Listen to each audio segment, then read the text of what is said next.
आपको हनुमान जी की एक अनसुनी कथा के बारे में बताते हैं। ये कहानी उस समय की है जब हनुमान जी लंका से सीता जी से कंगन लेकर वापस आ रहे थे। उनके वापस आते समय पूर्ण परमेश्वर ने उनके लिए एक लीला की। हनुमान जी को थकान और भूख प्यास सता रही थी। तभी उन्होंने देखा कि समुद्र के बीच एक टापू पर बहुत ही सुंदर बगीचा है और एक छोटा सा तालाब भी है। ये लीला ऋषि मुनींद्र रूप में विराजमान पूर्ण परमेश्वर ने की थी। हनुमान जी उस सुंदर बगीचे को देखकर सोचते हैं कि चलो स्नान भी कर लूंगा और कुछ देर आराम भी कर लूंगा। और फिर उसके बाद हनुमान जी उस बगीचे में उतर जाते हैं। हनुमान जी के पास एक कंगन था जो सीता माता ने उन्हें पहचान के लिए दिया था। उस कंगन को हनुमान जी तालाब के किनारे पर रखकर तालाब में स्नान करने के लिए उतर जाते हैं। हनुमान जी स्नान करते करते भी एक नजर उस कंगन पर रखे हुए थे, लेकिन फिर भी एक वानर उस कंगन को उठाकर भाग जाता है और हनुमान जी उससे कहते हैं, अरे ये क्या, रुको। वानर उस कंगन को मुनींद्र ऋषि के पास रखे घड़े में डाल देता है। हे राम, चलो यहाँ से तो निकाल लूंगा। अगर ये वानर कंगन को समुद्र में डाल देता तो नाश हो जाता। हनुमान जी जैसे ही घड़े के करीब जाते हैं और घड़े से कंगन निकालने के लिए हाथ बढ़ाते हैं तो देखकर चौंक जाते हैं। ये क्या, इसमें तो बहुत सारे कंगन पड़े हैं। जो कंगन मैं लेकर आया था वो कंगन कौन सा है? प्रणाम हो महात्मा जी, किसी बंदर ने मेरा कंगन आपके इस घड़े में डाल दिया है। कोई बात नहीं बेटा, निकाल ले जाओ। लेकिन ऋषि जी, इसमें तो पहले से ही बहुत सारे कंगन हैं। जो कंगन मैं लेकर आया था इनमें से वो कौन सा है? भले आदमी, आपका कंगन है और आप स्वयं ही नहीं पहचान पा रहे। ऋषि जी, आप तो जानते ही होंगे, दया कीजिए, मेरी पूरी मेहनत बेकार हो जाएगी। कैसी मेहनत बेटा? महात्मा जी, मैं हनुमान हूँ और लंका से सीता माता जी का पता लगाकर आया हूँ। कौन सी सीता माता का पता लगाकर आया हूँ? महात्मा जी, आप कौन सी दुनिया में रहते हो? भगवान रामचंद्र जी की पत्नी है सीता माता। लंका के राजा रावण ने उन्हें कैद कर रखा है। मैं उन्हें खोज कर आया हूँ। ये कंगन उन्हीं का है। उन्होंने मुझे ये निशानी के रूप में दिया था। बेटा, ये आपके रामचंद्र जी न जाने कितनी बार जन्म और मर चुके हैं।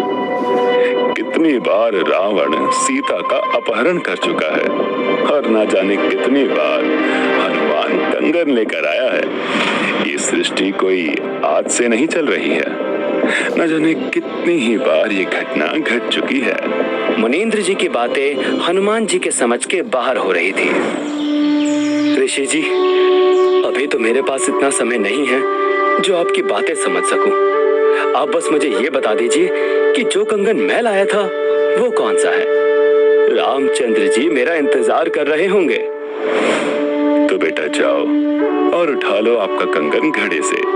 ऋषि जी, कंगन तो मैं उठा ही लूंगा, परंतु समस्या ये है कि जो कंगन मैं लाया था उसे पहचान नहीं पा रहा हूँ। इसलिए तो आपसे पूछ रहा हूँ कि इनमें से मेरा कंगन कौन सा है? बेटा, आप इनमें से कोई भी कंगन ले जाइए, सब एक ही जैसे हैं। ये वही कंगन है जो हर बार हनुमान लेकर आता है और ये वानर इस घड़े में डाल देता है। ऋषि जी, चलो आपकी मैं बात मान लेता हूँ कि ये सब कंगन हनुमान यानी मेरे ही द्वारा डाले गए हैं, लेकिन हर बार हनुमान इन कंगनों को लेकर भी तो जाता होगा, इसमें थोड़ी छोड़ जाता होगा। हाँ बेटा, लेकर भी जाता है, लेकिन इस घड़े में ऐसी शक्ति है कि इसमें कुछ भी डालो तो उसी का एक प्रतिरूप इस घड़े में तैयार हो जाता है। आप चाहो तो प्रयास करके देख सकते हो। इतना सुनकर हनुमान जी ने पास रखी एक कटोरी उठाई और उस घड़े में डाल दी। कटोरी उस घड़े में डालते ही उस कटोरी का प्रतिरूप घड़े में बन गया। देखकर हनुमान जी को बहुत आश्चर्य हुआ और ऋषि जी की बात कुछ सच लगने लगी। लेकिन सोचा कि अभी तो चलता हूँ, बाद में कभी बात करेंगे। हे ऋषि जी, आप कौन हैं? आपका नाम क्या है? मेरा नाम मुनींद्र ऋषि है।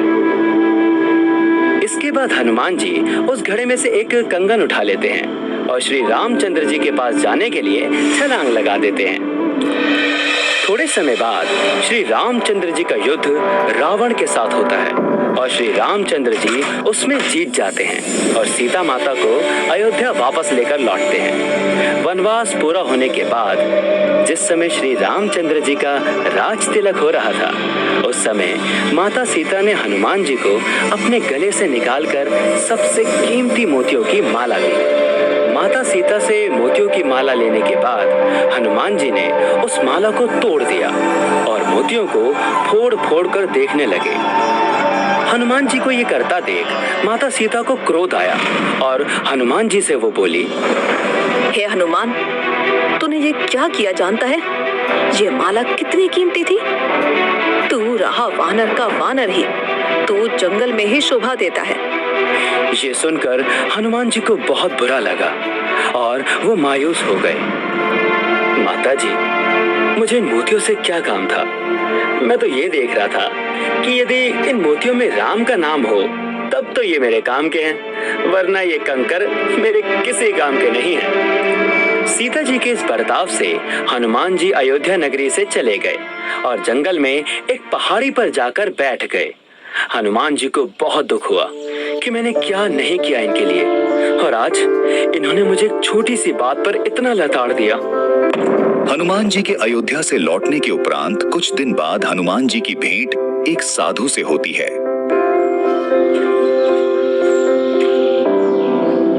राम राम भाई हनुमान।